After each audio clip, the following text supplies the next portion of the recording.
Our laws as it pertains to substances are draconian and bizarre. Psychopaths start this way. He was an alcoholic because of social media and pornography, PTSD, love addiction, fentanyl and heroin. Ridiculous.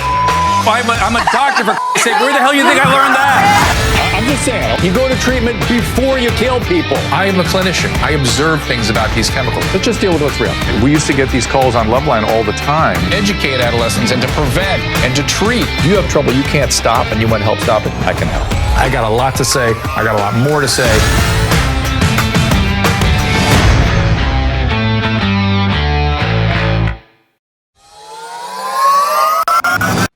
That's right, everybody. Today is where I get to say a lot. This episode, courtesy of Social CBD. I'll tell you more about that at the break. Call-in number is 9842-DR-Drew, 984-237-3739.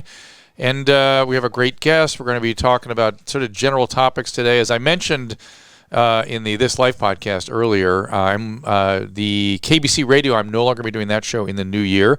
We are launching more podcasts in the future right here, but I will miss AM radio, and a thank you to all the staff over at KBC.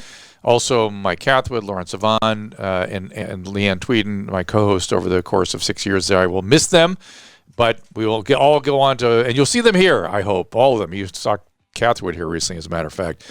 And also, don't forget to check out Dr. Drew After Dark on YouTube or in podcast or both.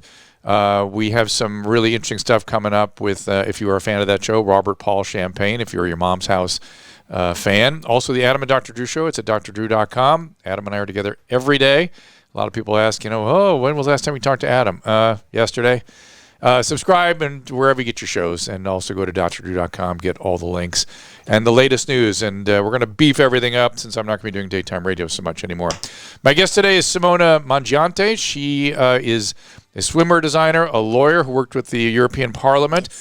She's also a model herself, and she is thrust into the spotlight lately because she is married to George Papadopoulos. If I pronounce his name properly? Yes, perfect. If you have been a fan, if you've been following what's going on in Washington, you would have heard his name, and you would have seen Simona representing her husband in the midst of the mess.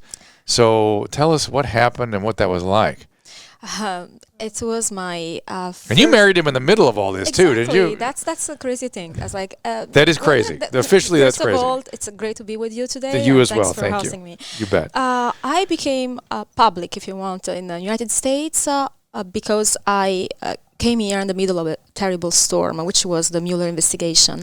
Did you come here because of that, or you were here because of your business? I was actually dating George. He's the one that drove me. I mean, I Brought always you over say here. From Italy with love. Got it. That's the so you guys reason met why. over there? We met in New York over a trip. Right. And then the first time I experienced any problem with the Mueller investigation, it was over my first trip to Chicago when I came to see him after our great holiday in the Greek islands and the Italian island. Everything was beautiful. Everything was fine.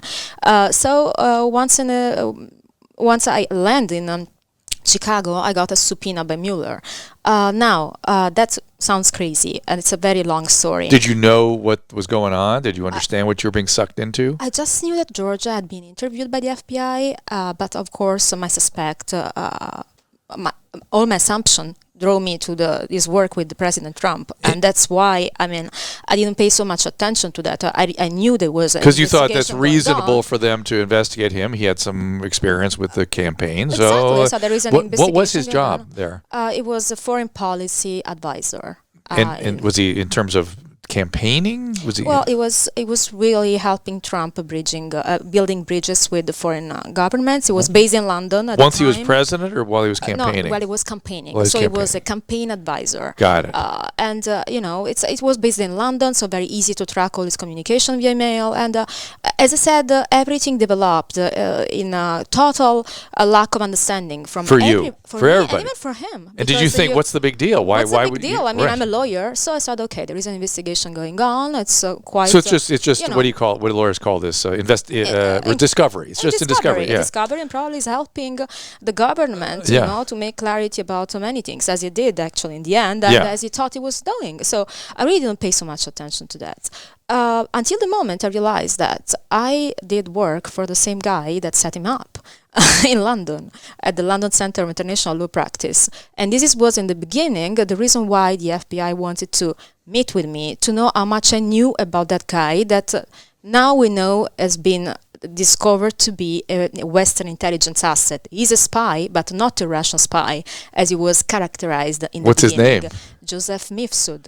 He's Maltese professor, no Russian at all, based professor in the Link campus in Rome. So we have this individual that has been portrayed as a Russian asset, but actually has nothing to do with Russia. And so let me just imagine the way you were portrayed. So he is a Russian asset. You were somebody who's worked with him. Aha! Here we are. Mata Hari, I know it. Mata Hari, yeah, exactly. For sure.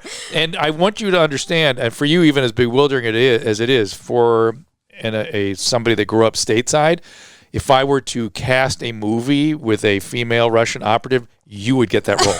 You would be in that role. Your entire story would fit it, and I'd cast you in that role. I love it. And actually, my next achievement is to play a spy in a movie. That's what You'd be good. You'd be really good at it. That's what I want to do. Oh my God. So I really had this Mueller people asking me if I was providing any information to George for any other government, which government was paying me, and I was feeling like, okay, what's going on here? And I said, you know what? You're very difficult to profile. Why a lawyer would have an acting name, an acting profile, and do acting and modeling? Well, the truth, I was bored to death. What did you do for the European Parliament? I was a legal advisor to the presidency office. So I was working for a parliamentary committee, and in particular, I was working in child abductions. So it was a very tough topic. I love to work in human rights. And, as a very young professional, when I joined the European Parliament, it built up a lot my professional skills and my personality and my empathy toward issues involving children and civil everything. rights, human rights. Human rights. Yeah. So, but at the same time, you're time, a human rights lawyer. Yes, and I've always been an artist deep down. I mean, I always wanted to study acting or to design. So you got bored. I got bored, and my parents are very conservative. They told me, no, there is no option for you now to become what you want to become. Study law, you will have a great career, and then you decide what to do. What? You were living in Italy? You grew up in Italy? I grew up in What's Italy. your ethnicity? I'm Italian 100%, but I just took an ancestry test. So and they think you're Italian. Your parents think you're Italian. Well, my parents are. You don't look Italian. You look a little more Eastern. I do. That's true. And you look like a Russian asset. So, I do. I'm perfect for the role, as you said, right? Oh my God, it's so hysterical. Follow Simona on Instagram, Simona_Mangiante, Mangiante. Twitter at Simona Mangiante. Facebook / this is what I have, POLLON.OLIMPO33. Papadopoulos. Okay. My married name. Okay, got it. And what else do you want people to know about you? The Agape by Simona? Yes, this is my fashion line. Okay, got it. Can we take a quick call? Because somebody's got a really interesting call here. It's about your husband. I don't know. Hi, George, by the way. This is Richard. Richard, interesting question. Go right ahead. Yes. Hi, Simona. Hi, Richard. Lindsey Graham promised to allow George to testify in public in the Senate. Is Lindsey Graham going to keep his word and allow your husband to testify and let the American people know what really happened, or is Lindsey Graham covering for the deep state because he seems he doesn't want to call any hearings whatsoever? I hope. Thank you. Thank you for your question. Hi. Well, I hope he will. What I know is that George is ready to go and is not afraid to say whatever he has to say for the benefits of, everybody to know. Do you think he's going to end up in? Are they even going to have a hearing in the Senate? Do you think? I think that they expressed the interest to have a hearing in the Senate. And has he been contacted? Not directly yet, but I know they want to invite him, and he already expressed this agreement to go. I mean. Why are they interested in him? What is it he has to say that's going to be of interest? If you can say. Well, he has actually what is also the object of his book. It basically revealed all this number of players that happened to result in spying in the Trump campaign. Is this back to the Steele dossier stuff? Yes. This is all the. So has he been approached by Barr and the Department of Justice? Well, not. You can't talk about that. Well, I can't really talk about, but what I can say comfortably is that he already put a lot of information out there. So your husband, yes, and he already testified under oath to the Congress, and is willing to do that again. And why did he get in trouble with Mueller? Where was the problem? Well, it was literally set up. I mean, they fabricated this lie to the FBI that actually was not more, not less than misremembering a date. I mean, we have to understand when you are in a room with the FBI, it's easy to be caught in a contradiction. If they want to make of you a target, they will. What did you eat last morning? A croissant. You lied. Eggs. You lied. So, okay, I'm a felon. I'm convicted for lying. But obstruction of justice. Obstruction of justice or whatever. But I never understood what it was his motive to lie, because literally the lie was misremembering the date he met with Mifsud. So my boss, my James Bond. The Russian operative. The Russian operative. And he's not a Russian operative, right? No, I'm not his he is James not. Bond girl. But he was a spy for somebody. He was definitely a spy. To me, you want to know my feeling, even if it's sort of crazy, but to me, it was an Italian asset. He was an Italian spy in the UK.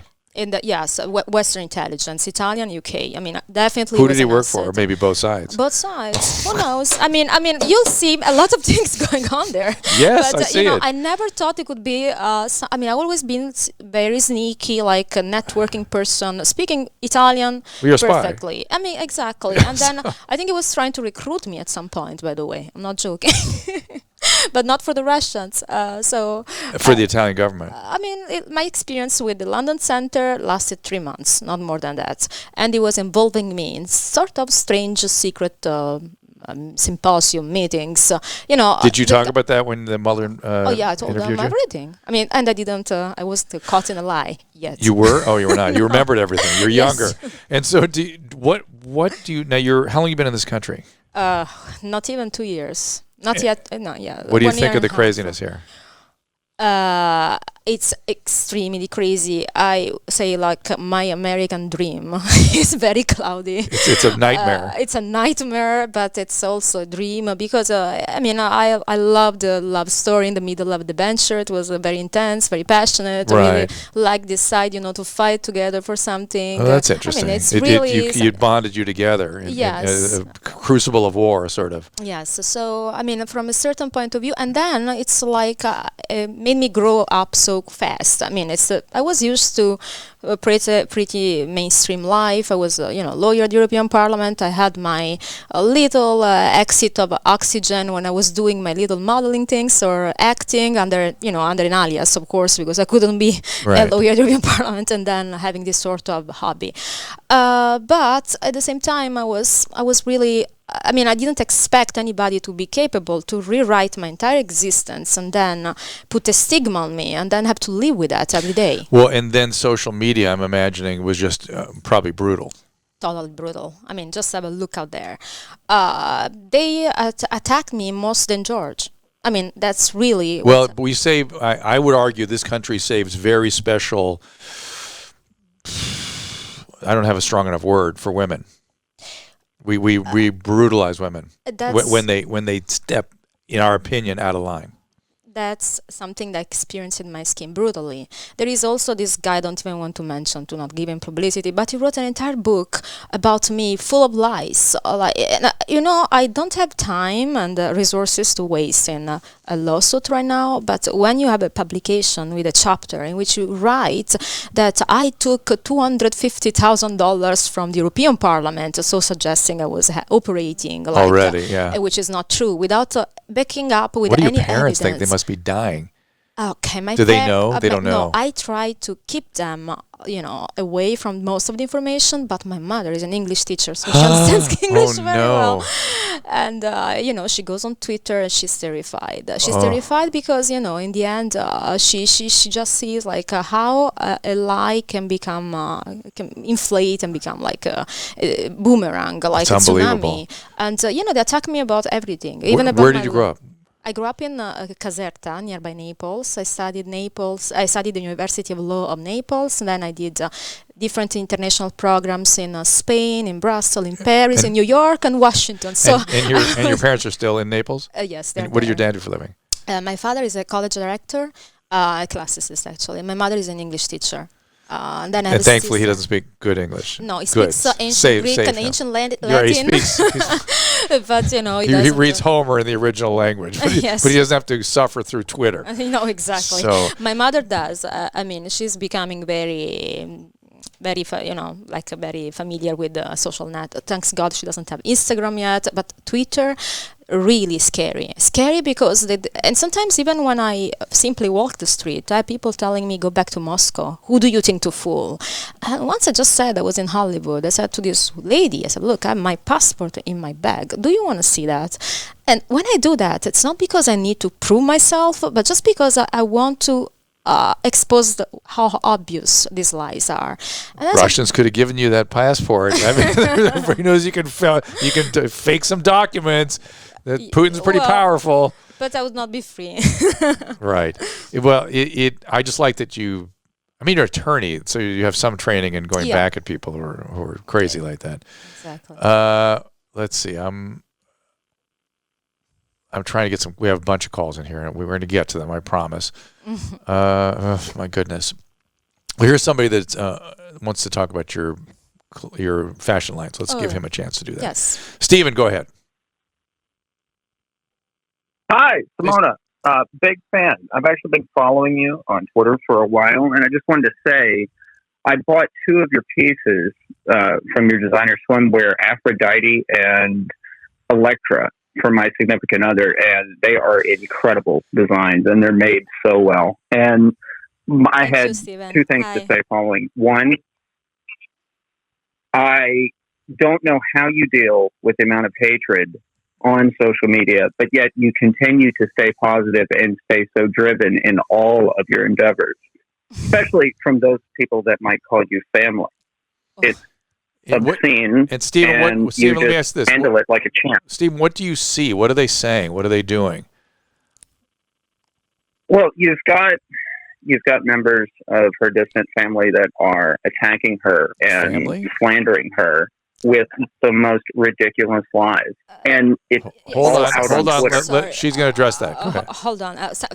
Thanks, first of all, for buying a swimsuit for with your girlfriend. Hope she enjoyed it. I really, it's my passion. It's my baby, the fashion line. So I'm so happy. You mentioned it. Concerning the bullying on social media, yes, is referring to I guess some. Family member, but not on George's side. Or somebody who's claiming to be a family member. Somebody claiming, okay, whatever. And they're extremely mean. I think what's even worse is that all the trolls out there, they're using this situation to back up and to put fuel on drama. Of course, it's hurtful, but I believe there is a huge misunderstanding at the origin of this false allegation that there are a bunch of, let's say, jealous people that probably dehumanized me, and they decided to portray me as a monster while of course, I'm not a perfect person, but I have done my best for George. So definitely, I can't relate to that. And what else, Stephen? Anything else crazy out there? Stephen? Oh, well, I just want to say that, anyone looking at Simona with all she deals with, both on Georgia's side of life and her own, and she manages to keep a positive point of view through the whole thing. I mean, if you look at her timeline, you'll have these psychopaths saying that she's this horrible person, and she's clearly who's very driven and creative and unique. Thank you so much. And I just wanted to say thank you All right, for Stephen. sharing that with everyone. You got it. Thanks, Thank Stephen. you. It overwhelms me that people see through the hate and the real you. And this was The reality is, it's so interesting. Do you get it all day, every day on your Twitter feed?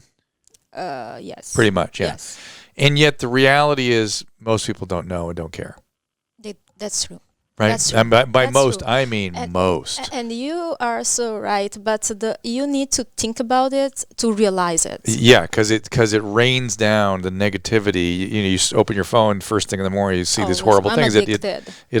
And I pretend I don't care, but actually It has to affect you. I get tons of it too. It does. And especially from my standpoint, I'm only trying to do good. I'm trying to help, do good, be useful, make a difference.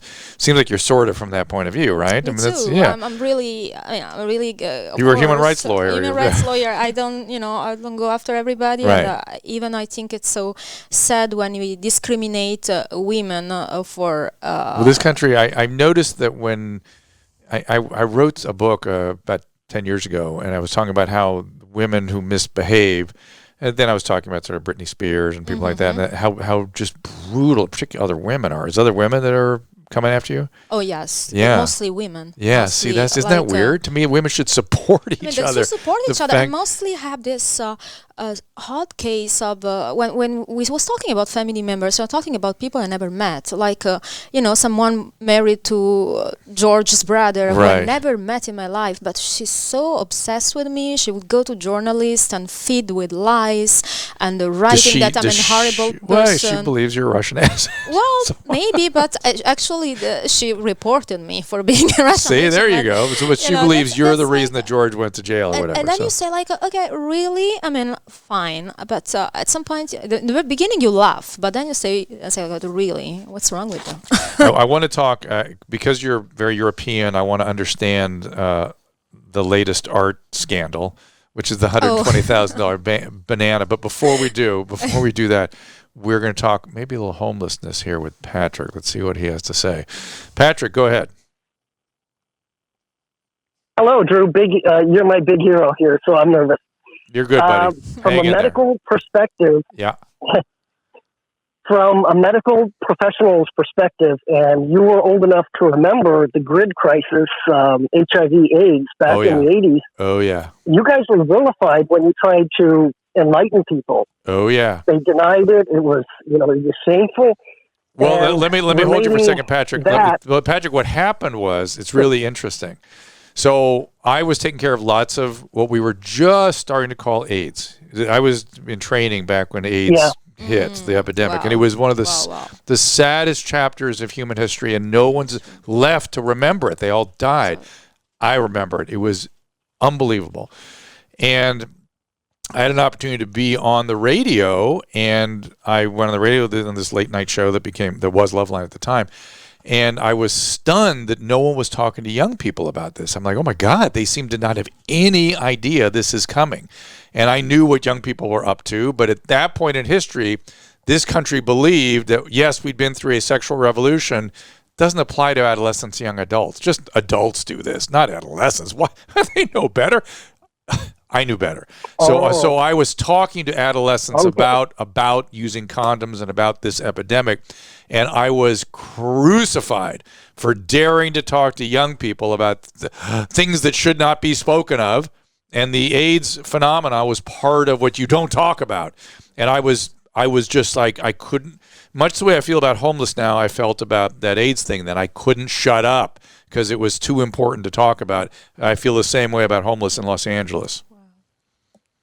For people who don't know, now that was what I was getting to. Hold on a second. Yeah, let me explain. How is it that? Hang on a second. I'm explaining what with the GRIDS crisis. What Patrick means is GRIDS was what we call AIDS before the term AIDS came. It was called Gay-Related Intestinal Disease Syndrome. And when I started taking care of AIDS patients, we were still calling it GRIDS. We were just starting to call it AIDS, and nobody was talking to young people about it. But go ahead, Patrick. I'm sorry I interrupted you.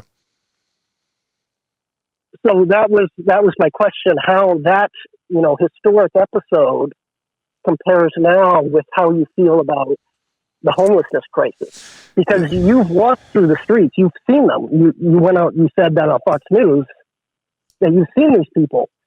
And Gavin Newsom won't do anything. He doesn't go and see these people. I know. And then Facebook, Google, these enormous corporations, they talk about human rights, but then they don't do anything. They don't follow through with this, commitment to their principles.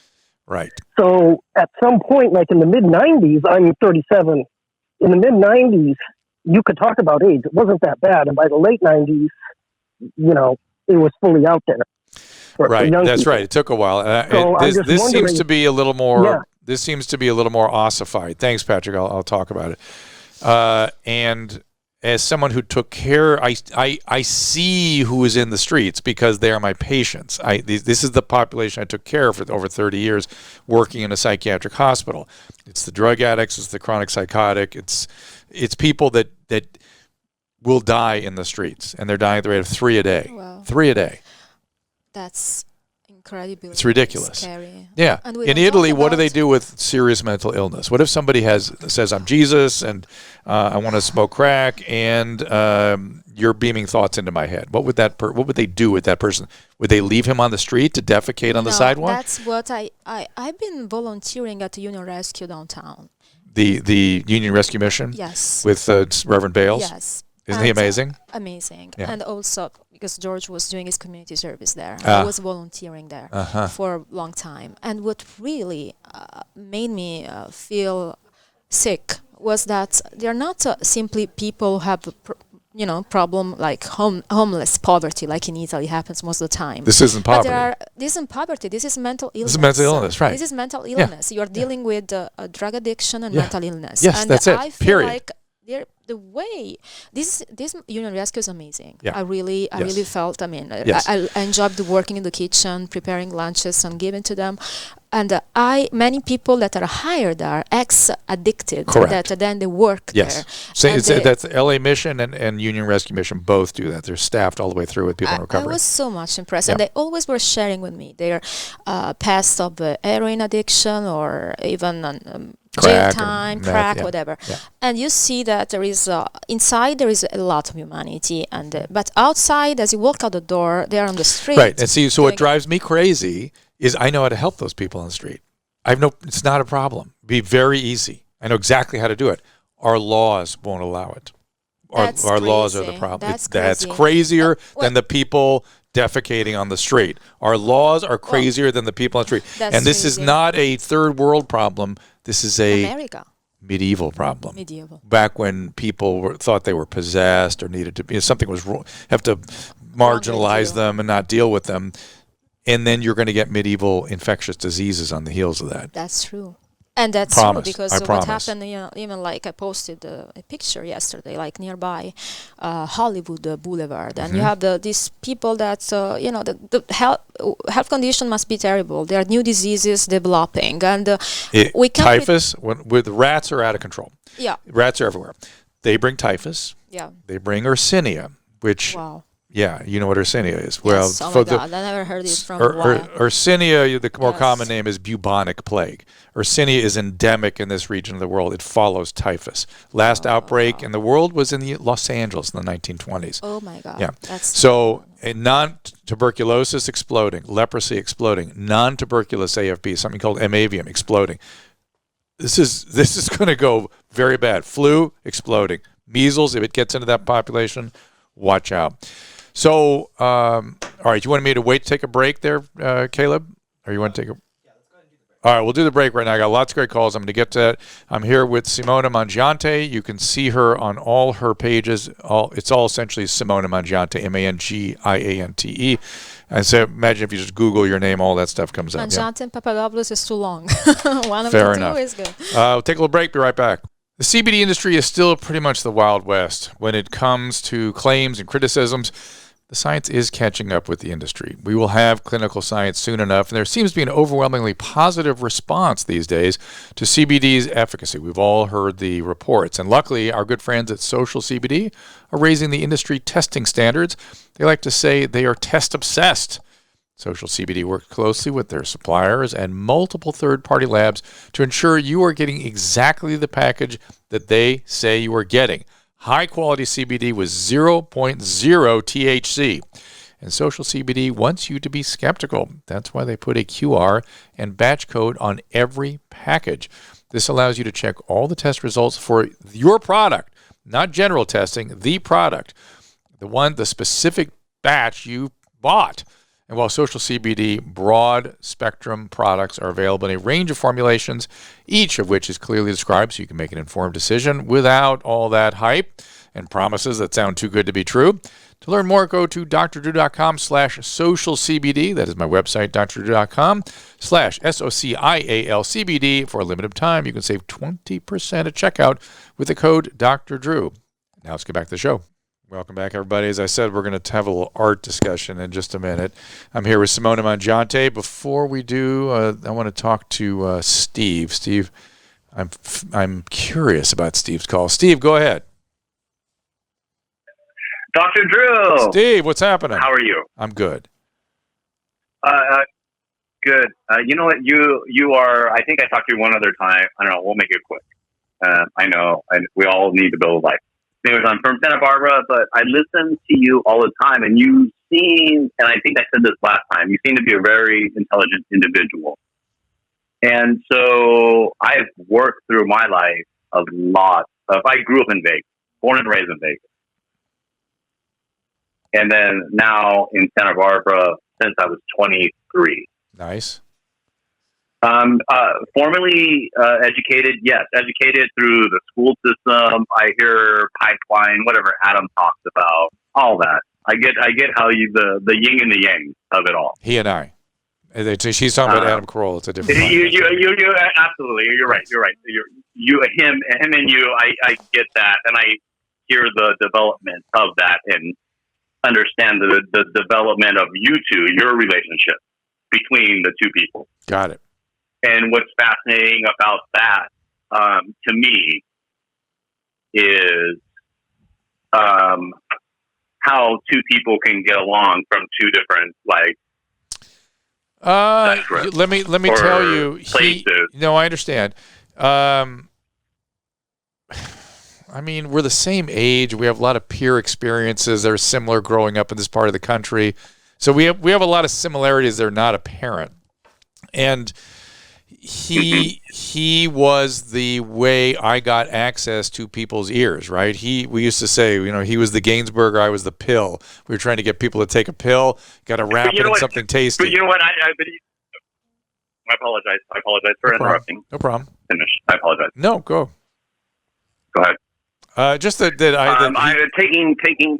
aspect out of it, just the actual genuine personality or the back and forth of it. I think there's something bigger to that.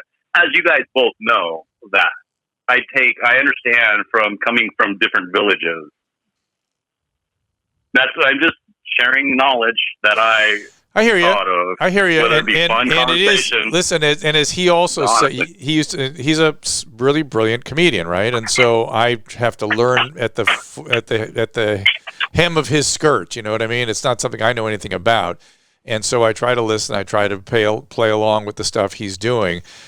But as he said to me once, he goes, look, brisket is not very tasty, but brisket and some gravy and some potato, you got to have two different things going on to make a meal, to make it interesting. This is a show I do with Adam Carolla, who I've worked with since the 90s. What is really crazy and unusual about our relationship is that we have worked together for 25 years almost, and that we've had our moments of conflict and difficulties, and we're always sort of conflicting on the air and what we're doing because we come from very different points of view.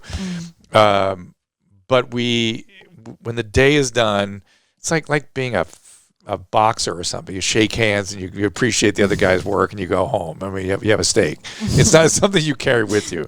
So appreciate that, Steve. I want to get to one more difficult call here, if you don't mind. This is from Brenda. Brenda, go ahead. Hi, Dr. Drew. Oh my God, I've been listening to you since I was 17 years old. Wow, and here we are. What's going on? I can't believe I'm actually talking. Here we are. And it's kind of weird because that's where the start of my drug addiction happened, at that 17-year-old marker. And I'm talking to you now, trying to get help with it. Well, I hope this has meaning. So you are still addicted, right? Yeah. Sir. What's your drug of choice? What do you got? Basically, so poly drug. Typically uppers, you like meth. Yeah, you like meth. And meth is your thing. No, I'm sorry. Meth is mostly your thing. So right? yes.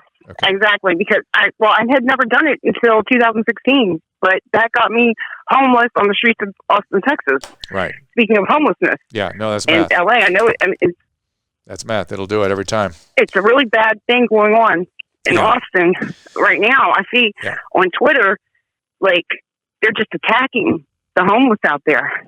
Yeah, that's one. By the way, that's one of the things that scares me. If we don't do something about this, like some horrible disease emerges in homeless population, they're going to get. I mean, I don't know. There's going to be vigilante action. It really scares me. So, and I understand the populace. I think there is.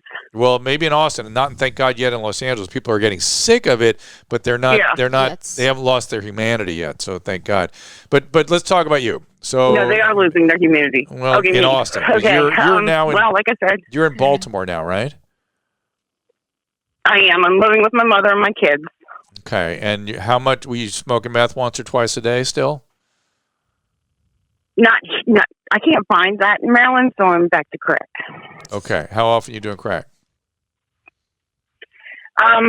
Just about every day, but I'm really trying to say, screw this. This is not. Yeah. Because it's not what I want. I don't want. You're almost done. You're sick and tired of being sick and tired. But I do. You're almost done. So yeah. What? How much are you drinking? Whenever I have money, I get alcohol. Okay. So, but it's really usually only once a week. Okay. So Baltimore has. I hear you. So you're sort of binge using now, but you would use every day if you could. I get it. Listen. It is what it is. Exactly. So you should, there's good recovery in Baltimore. There's good stuff going on. There's good treatment. Yeah. Right? So you need to, when you put the phone down with me, you need to go online and look up Alcoholics Anonymous and just show up at a local meeting. Yeah. That's all you got to do. Raise your hand and go, I need help. I literally did that last night. Beautiful. I don't have transportation to get to, literally, I was online last night. I was going to go to a meeting at 9 o'clock and it was freezing outside to ride the bus, so I didn't do it. You know what you do? You contact them. They usually have a phone number, particular meetings. You can get at least a hold of the secretary and say, I'm in trouble. I need a lift. And they will come and pick you up. Okay. Okay. Let me ask you this. Yeah. Okay. Yeah. Ask me. My mom's losing her house. And for the most part, she's probably going to have a place to live. My kids are going to have a place to live. But nobody likes me because I'm an addict and I lost my kids for 2 years on the street. Because I was homeless on the street and my mom had my kids. Got it. But if I'm homeless again, all bets are off. If I'm homeless without my kids, all bets are off. Hey, Brenda, you're putting yeah, I get you. And these are not unrealistic, but you're letting all that get in the way right now. Right now, all that matters is you raise your hand and you ask for help. And there are armies of people ready to help you. You raise your hand at a meeting, you go, I'm in trouble. Where do I go? Who can help me? Okay. And you start showing up. Brenda, seriously. This is no BS. Commit to me. You will commit to me. I will start going to some meetings. I will call. I'll have them pick me up, and I will go. Literally, when I get off the phone with you, I'm going to call the number that's on the AA or NAAA Baltimore. So there's a phone number you can call. So I'll call them as soon as I hang up. And then are we doing this next week? This show, Susan, producer. Okay. So next week you're going to call me and tell me what's going on in this very show. Okay. Yes, sir. You got it. Thank you. I'll talk to you in a week. Excellent. Yeah, there's all this data now that shows that we have very rich recovery community in this part of the country. That's very good. And it's called mutual aid societies. And these are mutual support is what gets people through these things. Relationships are what heals these people in this Brenda's condition. That's good. And there's now evidence basis for that, where the science shows that those kinds of free services that she can access tomorrow, all day if she wants, free, has a better chance of giving her abstinence as good or better than any other treatment. That's all she has to do. Now, if she can't, if it doesn't work, there's professionalized treatment out there. She should get that if necessary. But you start by, we call it running up the white flag, surrendering. Show up at a meeting, say I need help. That's it. It's that easy. Follow directions. Not to feel alone. It's a little worse because when you're in addiction, you don't want to follow directions. Your brain's telling you other things, and you have to just give up. Okay. You have to listen to other people and just take direction. You may not want to do anything they're telling you. That's incredible what you're doing. Yeah. And so it works. I know how it works. Good. It's let me look at a couple of the other calls real quick before we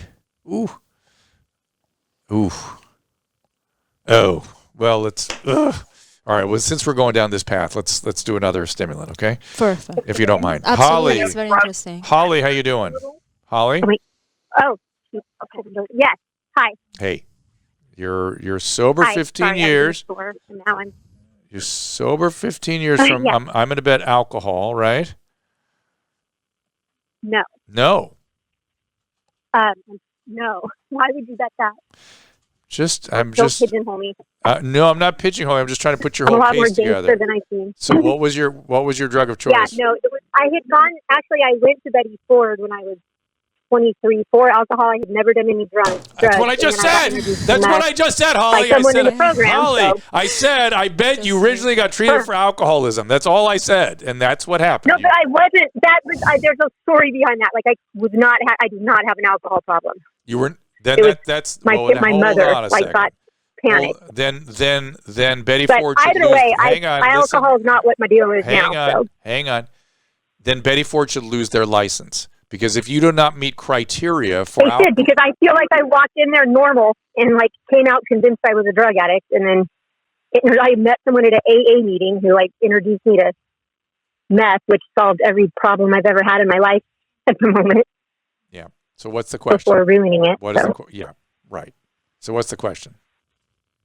Yeah. So I did meth for a couple of years, and then I, moved out of my city and got sober. I did the whole AA thing for 15 years, got a master's degree, teaching credentials, married, had a kid, all this. And then I relapsed about 2 years ago, a little over 2 years ago. And for me to relapse is just to use every day. Mm-hmm. So, I mean, from a completely sober frame of mind, I like literally walked up to some guy behind Circle K, dressed like a teacher, and asked him for dope. I think and, when you so get then back at the time when you get back into recovery, we will. What was that? When you get back into recovery, you will look at what happened there, and you will find a lot more was going on than you suspect. But that's okay. So you need to get going, get back into treatment. But here's the deal: is that this is I had Kaiser insurance at the time. Through my teaching job, I'm a student teacher. Don't tell anybody. But like, I went to the addiction specialist there, and he told me, oh, what? You're just going to be uncomfortable. You'll just be uncomfortable. So you need to quit on your own for 10 days and then come back, and maybe, we'll talk about possible outpatient. I don't know. Mm-hmm. And then when I told him that wasn't acceptable, he literally had me thrown out of his office and escorted out by security. And I was trying to stop before I lost everything. And now I've lost everything. So, including my daughter. Okay. My job. So what do you my want? health insurance, what do you everything. Want? What do you so want? I just don't know where to go. I have not been able to find treatment. So far, you've blamed Betty Ford and Kaiser for your drug addiction. Good job. So what do you want to do? No, but I did it. I need to find treatment is what I've been seeking. I'm blaming them for not giving me appropriate treatment. Yeah. Betty Ford, whatever. That was a kid. Who cares? Like, I don't blame them for anything. In fact, that's probably the most amazing month I've ever had in my life, to be honest with you. So it was the worst and the best. I don't knock that place at all. So, but all right. So what I'm you have no money. I don't know where to go where do you now. live? Like, where do you live? Where do you live? In Southern California. Okay. Go to Cry Help. Do not pass go. Go just go to Cry Help right now. Right this minute. Okay? It's in North Hollywood. I got so many butts. What's that? What's that? I said I have so many butts. But wait. Yeah, I know. I understand. And so there's no buts. You go. You want treatment? Because you go. I've been to all those places, and none of them have beds or anything. It's like, you talk to the admissions office at Cry Help. I don't know. You get set up at Cry Help with the admissions office, and when they have a bed, they will call you. If not, call me back next week, and we'll talk about some other places you can get in touch with. You can try Casa de las Amigas in Pasadena. You could try, for women, definitely Cry Help. I I don't know if Impact is doing women right now. I doubt you'd stay there. I think Cry Help is probably the best thing for you. Go. Do not pass go. Just go. All those butts and blames is the illness talking, not you, my dear. As you know, we had 15 years of sobriety. You know better. Let's talk about rotten bananas taped to a wall. Can we get a picture of the rotten banana taped to the wall? Oh, my God. Oh, we have a video. Wow. Let's go to the video then. Watch this, Simona.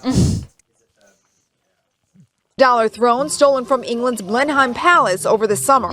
Banana on a wall, you can make a lot of bananas with it. Many believe this more appealing piece at a ripe $120,000 represents the art world and its gaping wealth inequalities. Others advise not to think that deep. It's mocking the art world. That's what Maurizio Catalan does. All right, so he's mocking the art world. Would anybody where was that, in Paris or something? It was in Art Basel in Miami, I think. Okay. Oh, it's in Miami. One of the most famous art fair in the world. And would somebody have paid $120,000 for that? Actually, yes. Yes? Yes, and the crazy about art is that the creativity is in the pocket of the person that is going to buy. I mean, you must be very creative in your mind to see an artwork in this banana. Do you think that's art? Do you believe that's art? I don't believe it's art, okay. personally. Well, there's a follow-on. And now, is this follow-on got a video also? Okay, so the follow-up is art, in my opinion. It's art. The follow-up is art, for sure. Okay, let's watch. Okay, let's see. Art performance. Art performance. Hungry artist. Yep.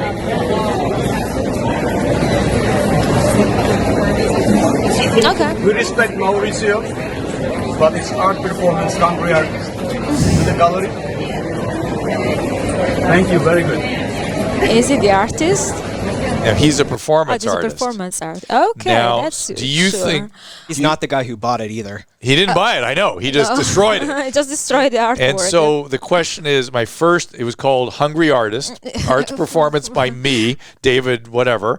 And I love Maurizio Catalan artwork. I really love this installation. It's very delicious. That was his caption. At least you can eat the first piece of art that you can eat. Not for long, by the way. If it had stayed up there much longer, you would not have been able to eat it. Not even that, like a mummified version of a banana. My question was, do you think these guys were in cahoots? Do you think they did it together? Like the first guy put it up and the second guy knocked it down. I don't know. I think sometimes they come up with the most crazy ideas. I have we have pictures. We have a picture of your artist. Yeah. My wife sent you a text today about the story. It said I was going to discuss it. Okay, and you sent back this picture. Yeah, that's what I sent back. Merde d'artiste. Voilà, en français. Merde d'artiste. Merde d'artiste. Canto conservé au naturel. It's natural product. Put in box in the month of May 19 something. Mm-hmm. So it's boxed, and there he signed it. Well preserved. Well preserved. Yet we put it back because interestingly the produced by is in English. Yes. Which is weird. Yes. And but French makes it always more chic. Oh, of course. Okay, so we have merde d'artiste. Which is shit of the artist. And he had multiple cans, I understand, right? Yes. How many cans did he produce? I don't remember exactly the number, but I heard it was something like 30 cans. 30 cans, and they've been selling very well, and they were very expensive. I mean... Now, would David, whatever his name is, that did the performance artist with Maurizio Catalan, would he go open this can? Would he do something with it of a performance nature? The follow-up of this artwork, I hope, will not be like the banana. I hope will be nothing like the banana. That would be impressive, like, let's see. That is so just like, crazy to me. Crazy. I though the merde d'artiste to me is a better idea than the rotten banana. I think so. You can preserve it. You can preserve it. It's just by a large margin a better idea. Let's go to some calls here. It is crazy. It's crazy. Interesting. Here's somebody from Cambridge. Oh, hi. Okay, let's talk. They're awake? Well, it's 9 hours later. Let's talk to Morgan. Is that you? Hey, Morgan Streetman. Yeah, I'm actually in Tampa, Florida. He has a question about a professor. professor. About somebody in Cambridge. Yes. And I first wanted to say this is really for Simona. Thanks for having me, Dr. Drew.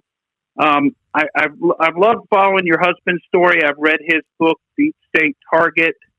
Love watching you guys on Twitter. Thank you. Love your swimwear line. Thank you. And so my question for tonight, obviously I'm a big fan of y'all's, but my question is, can you tell us what you think is going to happen with Stefan Halper, and particularly with respect to the upcoming impeachment hearings and also the Inspector General's report, and then maybe the criminal investigation? And maybe for the audience's benefit, you can tell a little bit about who Stefan Halper is, but I'm really curious to know what you think is going to happen to him at this point as part of this whole story. Thank you, Morgan. Thank you, Morgan. So for the audience, I start to give a little brief about who Stefan Halper. Stefan Halper is this Cambridge professor who set George up at the time, inviting him to London.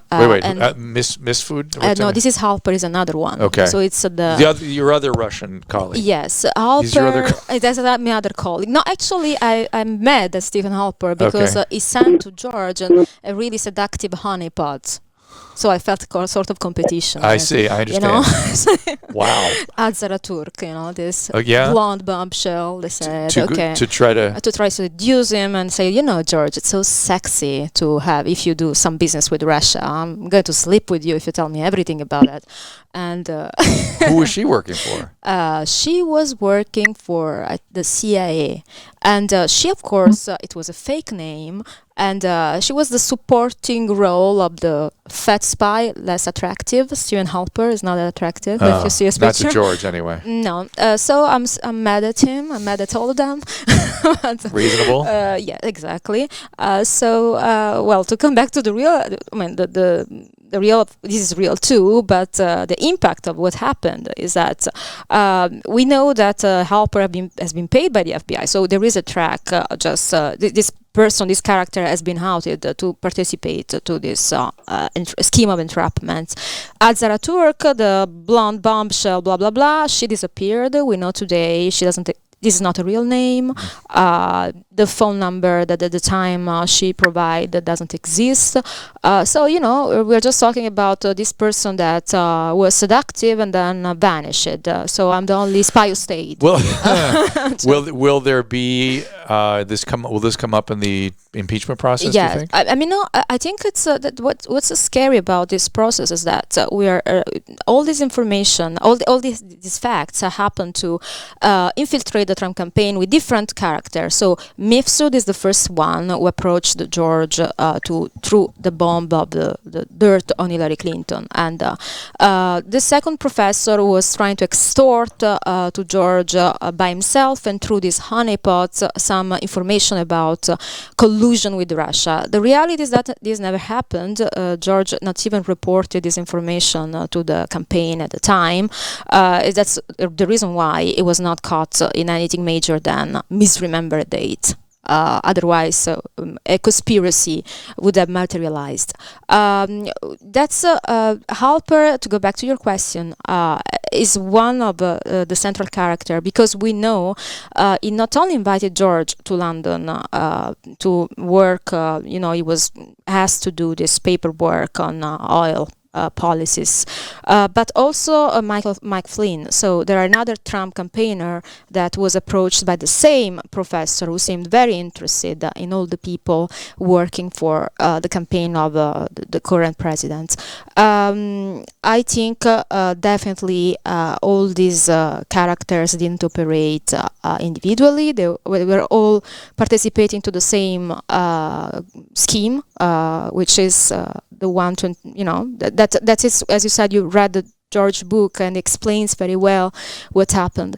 So definitely is part of the new investigation, the Dura investigation, and I'm happy that the new information that came out translated into a new criminal investigation, which is very important. This is the current DOJ investigation. Yes, which is very important because it was a bunch of fluff. They would die on the path. There you go, Morgan. All right. Thank y'all so much. It was great to hear from you. Thank you so much. Thank you, man. Let me get to some tougher stuff here again. We're sort of going back and forth between your husband's nightmare and other people's nightmares. Yes. Hang on here. I saw one. Here we go. This is Chad, I believe. Yes. Hi, Dr. Drew. Hi, Chad. So my question is like I had a spiritual awakening, and now I'm in my van. I bought a van. I live in it. I want to be a counselor, a drug counselor, but I'm having problems like identifying with society. So I kind of like pulled back from it. So I'm wondering if that's going to be effective in being a drug counselor. You need a license these days to be a counselor, and to have a license, you have to have an address, and you have to get deep in with the man with all kinds of licenses. Right. I got a PO box. Yeah, I got a PO box. Okay. And I got like kind of a place for mail. What's going on? Why withdrawing the way you are? What's up? I don't know. I had like an awakening, read a lot of books, and separated. Like kind of the first 3 years, I lived in a Honda, and that kind of opened my eyes to basically society in general. Did that awakening include some hallucinogenic experience? No. No. It was just more of a spiritual sense of looking at the world, I guess. Did you? Like I see more crazy. It's kind of like I see the crazy in the world, so I'm pulling back from it to look at it in a different way. Yeah, I understand that, but you can do that and still have a place to live.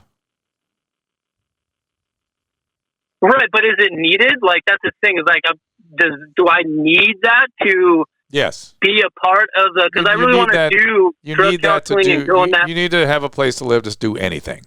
Let's be fair. You have to start with that. You have to have a place to shower. So you have to have a place to hang your clothes. You have to have a place to be a human being like every other. And that's what humans do. They live somewhere. But I got that like in my van. It's just so simplified. And I'm wondering, well, the minimalist stuff, I get that completely. But I'm wondering what's going on. That minimalize everything, and it's like the happiest I've ever been. That's fine. I respect the minimalizing. I dig that. But the being transient and not having a secure base to operate from is the part that's problematic. And it's gonna be, and if having I see the other results of the people that I see like in parking lots, and I'm like, whoa, how close am I to that? You're close. I wonder if something else is going on, and you ought to get an evaluation just to be sure. For sure, I ran a program for couple of decades, and I would not be hiring people that did not have an address. You just couldn't do it. Yeah. Right. And that's like what I kind of need to know, because I'm currently in school right now to be a drug counselor, and I didn't want to do it half-ass. I want to do it right. All right. Just start to rebuild your life. Rebuild it, and I think you'll feel a little differently about the spiritual awakening, or integrate it into a more stable existence. Let's put it that way. And definitely, there's something going on. Something makes people that way. I agree with you. Good luck, man. Good luck. Did you see Saturday Night Live this week? No, I didn't. Are you a fan? Not so much. I'm here for too short time to be familiar with the comedy all this, and stuff. So, yes, I understand. Well, let me look at it, because I may play you the video of the opening of Saturday Night Live, because it involved, the reason I thought of you is it involved European leaders. Oh, really? And I thought That's it was pretty. Wow. It was pretty funny. Oh, wow. Let me try to get some of the calls that people have been calling me for a while, and I've not yet had a chance to get to. So I will try to get to these guys. Let's talk to. I don't know the caller's name. Kayla. That's me. Hi, Dr. Drew. Hi, Kayla. What's going on? Well, I just had a quick question.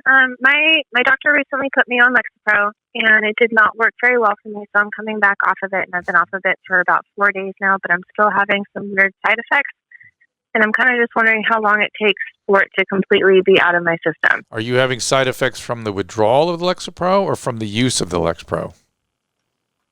The use of the Lexapro, like I'm still getting like random panic attacks from it. I'm still having really bad insomnia. I'm still just not feeling myself, and I think I'm scaring myself. Yeah. But I want to make sure that this like goes away eventually. How much were you on? I was on 10 milligrams, and I was having like crazy panic attacks where I was missing work. I was shaking so bad that I couldn't talk without my voice shaking. From the medicine. Not before the medicine. Before, yeah. And how long did you take it for? About a month and a half before she took me off of it. And how long have you been off now? Like it wasn't long, but yeah, I get it's about 4 days now. Okay. And did anything get worse when you stopped? Not necessarily, but it didn't necessarily slow down either. The shaking stopped for sure, but I'm still having the panic attacks. I'm getting the random anxiety, the random heart rates. I feel like I'm having like hot flashes from it. And I think I'm scaring myself. Yeah, I get it. And I'm going to address that in a second. Do you get any buzzing in your head or feeling like electricity going down your spine? A little bit. Okay.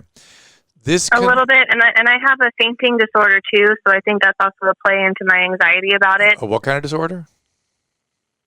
I faint. I have the vasovagal syncope. I've been fainting since I was 12 years old. I faint really easily. Fantastic. Okay, here's the deal. It is a side effect of the medication. The side effects, you can get withdrawal side effects that can last 6 to 12 months. You can get side effects that can last a few months even after you stop the medicine. But you're only 4 days in, it really should settle down pretty quickly. My fear is that the panic has become a learned behavior. Does this make sense? The way you're saying you're panicking yourself, you've sort of learned how to have a panic is kind of a learned phenomenon that has to be broken. Does that make sense to you? Because you said you're scaring yourself. Absolutely. To some extent, yes, I'm absolutely scaring myself. Yeah, you're causing these panic attacks, but the medicine is what opened the circuit that makes the panic. So there's a behavioral piece, like I learned how to have panic. I'm in that mode of repeating that behavior of having panic, but the circuitry is now open and it has to settle down. It's the way I kind of think about it. And that can take a little while. That totally makes sense. Okay. So what you have to do is think, rather than kicking into these panic attacks, learn to master them. Learn how to calm yourself. So here I go again. I'm causing another panic. It's not going to kill me. Deep breathe. God, it's uncomfortable, but let's ride it. Just ride it like a little wave. Okay? And some people even say they get over their panic attacks by urging the panic to come on, like bring it, come on, go ahead, try me. You know what I mean? Yeah, it's like bring it as a challenge. There's actually a book on this. Wow. Are you a Teen Mom fan? This is going to be crazy. This I know. Do you know Teen Mom? I never watched that show. I'm so sorry. Okay, well, there's one of the girls in Teen Mom. I'm blanking on her name. Chelsea had terrible panic attacks, and she got over it. She read a book, and I don't think I have the book. Maybe I can find the book for you. But you're a Teen Mom fan? Yes. That's why I knew you were so excited to come on your show. Well, it's one of the things I do. Here's Chelsea. The book is called, she sent me a bunch of DMs on it. It's called Dare, A New Way to End Anxiety and Panic Attacks, DARE, by Barry McDonough. Got it? And you seem to be like the kind of person. I'll order that tonight. Dare. You might really respond to that, and it really helped Chelsea. So you can tell her how helpful her recommendation was of it. You're going to be fine. Bottom line is you're going to be fine. You got just how much misery to have to go through. Okay. So. Okay. Thank you so much, Dr. Drew. Mahalo. Mahalo. Bye. And so, tell me what you were saying about Schultz. Which Schultz? You said Schultz you worked for? Schultz. Martin Schulz used to be the president of the European Parliament. And, a huge socialist. So I come from the socialist background. Work-wise, I was legal advisor. Let me ask you something. To that end, how long do they expect to get negative bond returns to be able to prop up that bond market? If you give your money to a European bank now, you have to pay to keep the money in the bank. Exactly. Eurobond is the most stupid creation in the universe. Let me stay with the thing is, for Eurobond, which has a common currency but no common debt associated with it. Yes. Right? has a negative rate of return. Totally. If you buy a Eurobond, you lose money every year. You pay to hold the Eurobond. Exactly. Totally true. As opposed to a treasury bill or a treasury bond, which are highly secure, more secure, I would argue, than a Eurobond. You get not much. We get 1% or something, on a treasury note from the U.S. government. You have to pay for the privilege of buying a Eurobond. Exactly. How long can that go on? Well, until it will totally collapse as the European Central Bank. When is that going to happen? That's going to happen, isn't it? I think it's going to happen very soon. Oh. We are already seeing the You're scaring me. outcome of the wrong socialist policies, and I should say that I used to that's not even a socialist policy, though, that negative return. That's just a stupid policy. I agree with you. Yeah. I would not. A stupid policy promoted by, unfortunately, that time a socialist president. I see. Yes. Him, your guy. Yes, my guy. Is he the guy that set it up as a negative return? No, this is the president. No, this is another one. The current president. No, it's not anymore. At the time I worked for the European Parliament, he was the president, and we were working a lot on these topics. And it was the time that UK decided to vote a referendum to exit, which of course it's not a good thing overall for the establishment of the European Union. But if you're throwing your common debt in with them for a negative rate of return and pointing at Japan as the ideal, but Japan is what they point as the model. That's not the same. It's not the same as Japan. And in the really short term, the effect has been having China buying us completely. I don't really understand how European Union can resist under this foundation. And unfortunately, I feel bad because that's going to collapse. With 7 years working there, believing in the European Union ideal. How did you get out? Why did you become disenchanted? I saw, first of all, I always say I'm a child of the European Union because I am in the generation of people, millennial, that I could benefit of their programs. I studied with the Erasmus project in Spain, and then applied for an internship to the European Union. So I feel like Europe gave me a lot of opportunity to develop myself at an international level. Yep. But at the same time, they have common policies, but they don't implement them. Even think about the euro itself, not even getting to the euro bond, which is a total stupid idea. They created a common currency, but they didn't create a common policy. Or common debt. Exactly. Really? So everybody was adapting the inflation tax differently in each member state, and this created chaos. The power of the coin was completely different in France than in Italy or in Greece. It's because they didn't have a common debt. Completely. Yeah. So that you see now that Greece has a debt, and the European Central Bank is trying to deal with the Greek debt, but really it's the Germans. It's really Germans because they were selling submarines to Greece, by the way. So it's really what a mess. What a mess. It's a lot of mess, and people don't. I don't think people know. Do the Europeans know what a mess it is? I think they don't realize it because they're selling them the idea that when we go to the United States, euro is stronger than dollar. Well, so practically they say, when I go to buy in a store, go to Century 21 in New York, I end up my power That's the reason. That's the reason. They don't see behind. It's it's really sad. Okay, let's try to get some more calls in here. This is Nicole. Hi, Nicole. Nicole. Hi, hey. Dr. Drew. Hey there. Yes. Go ahead. Hi. So I guess I kind of had a not complicated question, but just curious. I had a lot of trauma when I was younger. I saw my dad beat up my mom several times, and they divorced, and I kind of had to grow up fast and help raise my sister while my mom worked full time. I had my son young. He's 7 now, but I was just wondering, I was actually diagnosed bipolar around 4 years ago. Is that something that is it genetic, or can trauma trigger something to cause someone to develop that later on in life? Okay, so bipolar disorder does have a genetic basis to it, and trauma certainly disturbs your emotional regulatory system, let's say, and I'll talk more about that in a second. And when you have a trauma, your genetics can help determine how the trauma affects you, if that makes sense, right? And if you have bipolar in your family, that puts you at risk for those kinds of conditions. And fundamentally, just the way to think about this is that you're not born regulated. You're born dysregulated. Babies cry a lot, right? It turns out our interaction with mom is what builds the regulatory system. Interactions with other human beings, bodies in space, in close proximity, with a trusted exchange where one person is taken care of by another person. When that basic unit is disrupted by trauma, you then leave that unit and are unwilling to go back in because it's too scary. That's the source of the trauma. And so you are left trying to regulate yourself. And there's a lot of data. There's a guy named Alan Shore and Peter Fonagy, and these guys write a lot about the neurobiology of all this. Fundamentally, we think it has something to do with the insular cortex, the vagus nerve, the spinal thalamic tract, and it's our body's ability to be regulated by our brain. Feelings come out of our body, and we learn to regulate that. And if that becomes dysregulated, that's what trauma does. And dysregulation is a very hard state to remain in. It's why people turn to drugs and alcohol. Does that make sense? Right. Yeah. Yes, definitely. Or you can have others. Yeah, I was just wondering if there was something that I needed to look out, signs for my son.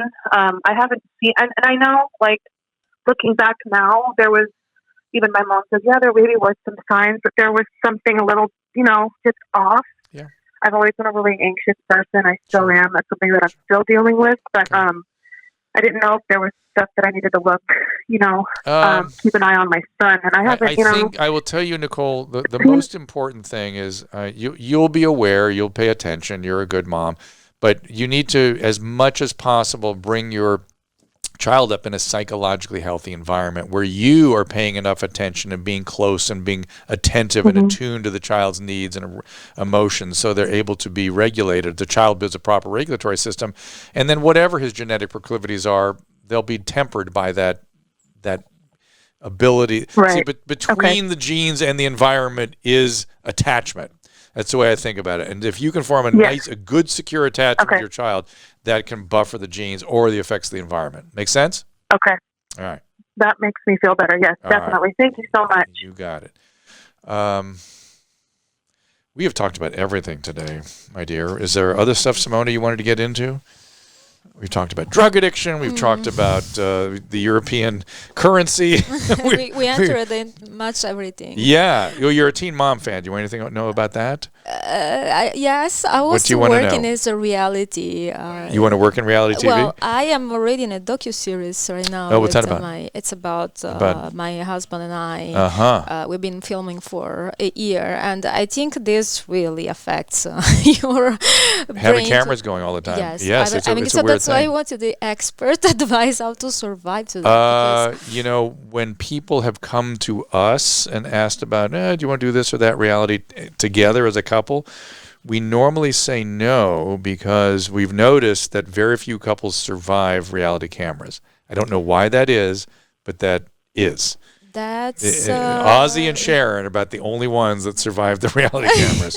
You know what I mean? Well, we had the Mueller investigation. Now we have the camera. We have been the cameras on. The cameras are worse, right? Yeah, because sometimes you are the cameras make eternal moment. You can be upset to the specific minute and not being upset to the a minute later. But it's still there. Right, and so I will tell you from the women that do Teen Mom, what they always say is it's so weird because this is a moment in your life everybody else gets to put way behind them. You're living it over and over again because the cameras bring it back up and show it to you and show it to everybody else, and it's unpleasant. And both of you react differently, and then you conflict. Totally. Right, and so it's a source of conflict that's sort of not natural. And it's not aired yet, so let's wait. Yeah, has it got a place to air? Well, they're now fishing for. They're pushing it around. Who produced it? It's FWG Production. Mm-hmm. Yes. Would it have a market in Europe, do you think? I think they do. Yeah. Because me and George are having so much coverage. All over the world, mostly right? in Italy, in UK.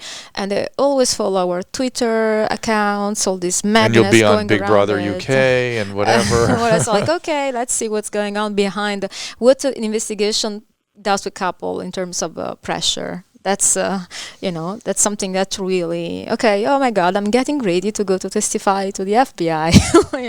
That was on the reality show. Yes, it's there. They follow me going to Congress. Are they still following you guys? Yes, we are still filming. How do they determine when to film and how much to film, that kind of thing? We have a great producer. Does she call you every day and go, we're coming she around? became a sort of a friend. I say she's a sort of family for us right now. So Trust me. Here, let me give you a little piece of advice. Your producer she's friendly. She is not your friend. She has a responsibility to produce. Watch the TV series Unreal. Oh my God! Watch like the first 3 episodes of that, and you'll understand. It's a scripted show. You can see it, watch it on Hulu. But it really exposes the job producer. Okay, that's interesting. Because their job, Unreal. It's called Unreal. Unreal. Okay. Producer here. I'm not your. You're not a reality producer. You're a web producer.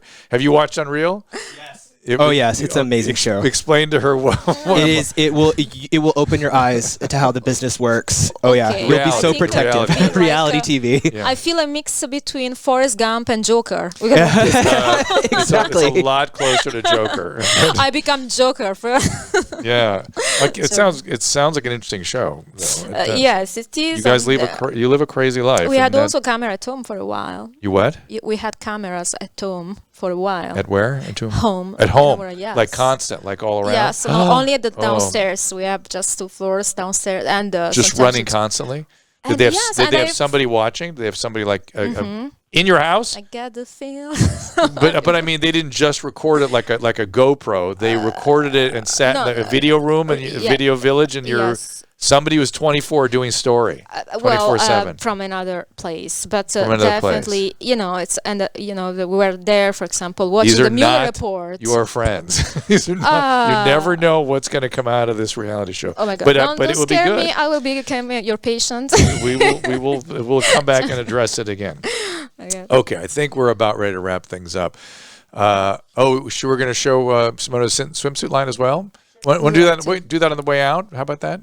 Oh, is that appropriate? I would love to. Okay. Actually, I'm being very criticized because I modeled at first my swimsuit line because it's a cut of. There you are. I am wondering if producer Susan, my wife, because she was very impressed by Simona, and maybe she has any comment. Susan, you want to come in here if you're hearing me? I love you. She's on the phone screening people. Oh, come on, grab a headset. So the producer, she is the brains behind this show with Caleb. I know. Love to talk to her. And she was a swimsuit model.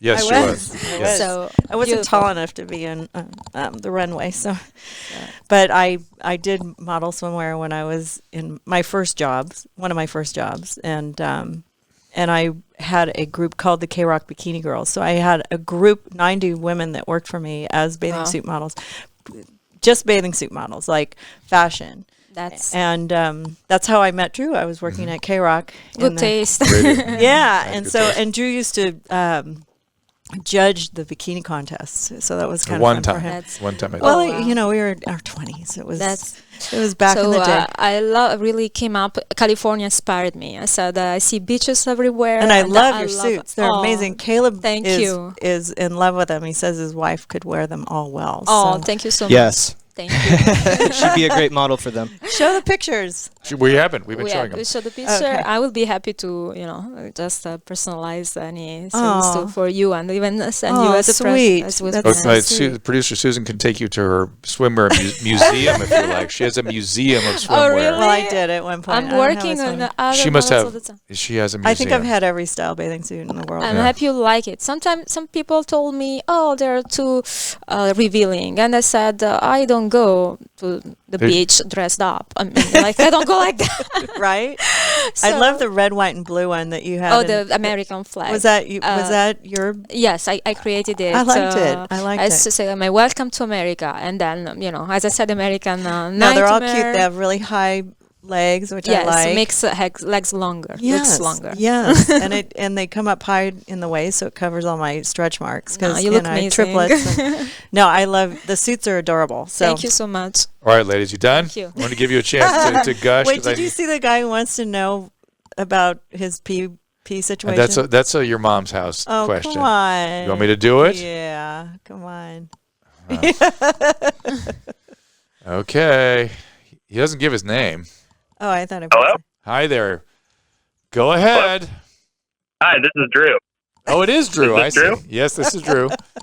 I don't believe him. Go ahead. Okay. Hi, Drew. It's Drew. So I just had a quick question, much more lighthearted than the last caller. It kind of put me in a spiral. But anyway, yeah. When I have to pee really bad and I squeeze my dick, it doesn't seem like I have to pee as bad anymore. And I was talking to your producer, and she was experiencing the same thing. Yeah, I have to pee I was just curious. I can't imagine that pee is just chilling in the dick.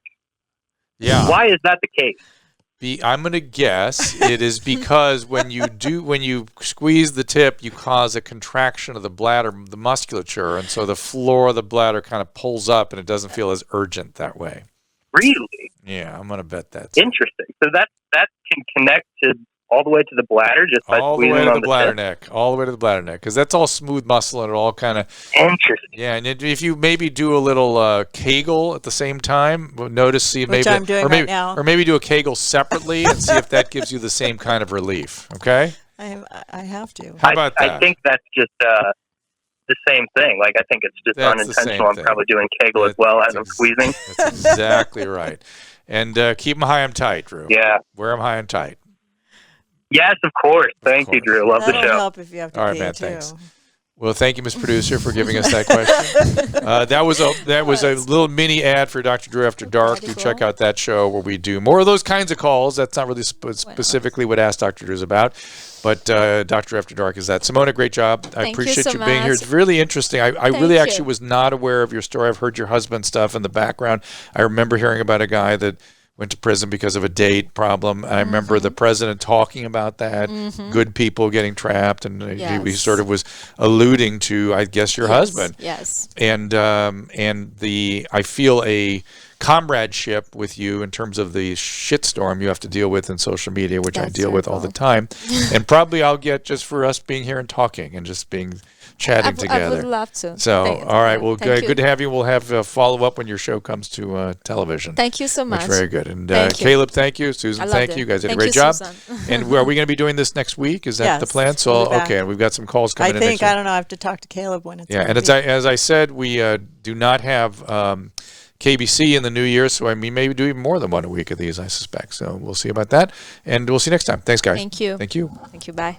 Hey, Dr. Drew here, and this is just a reminder that the discussions here are not a substitute for medical care or medical evaluation. This is purely for entertainment and education. We hope you learned something, but see your doctor, get proper medical care.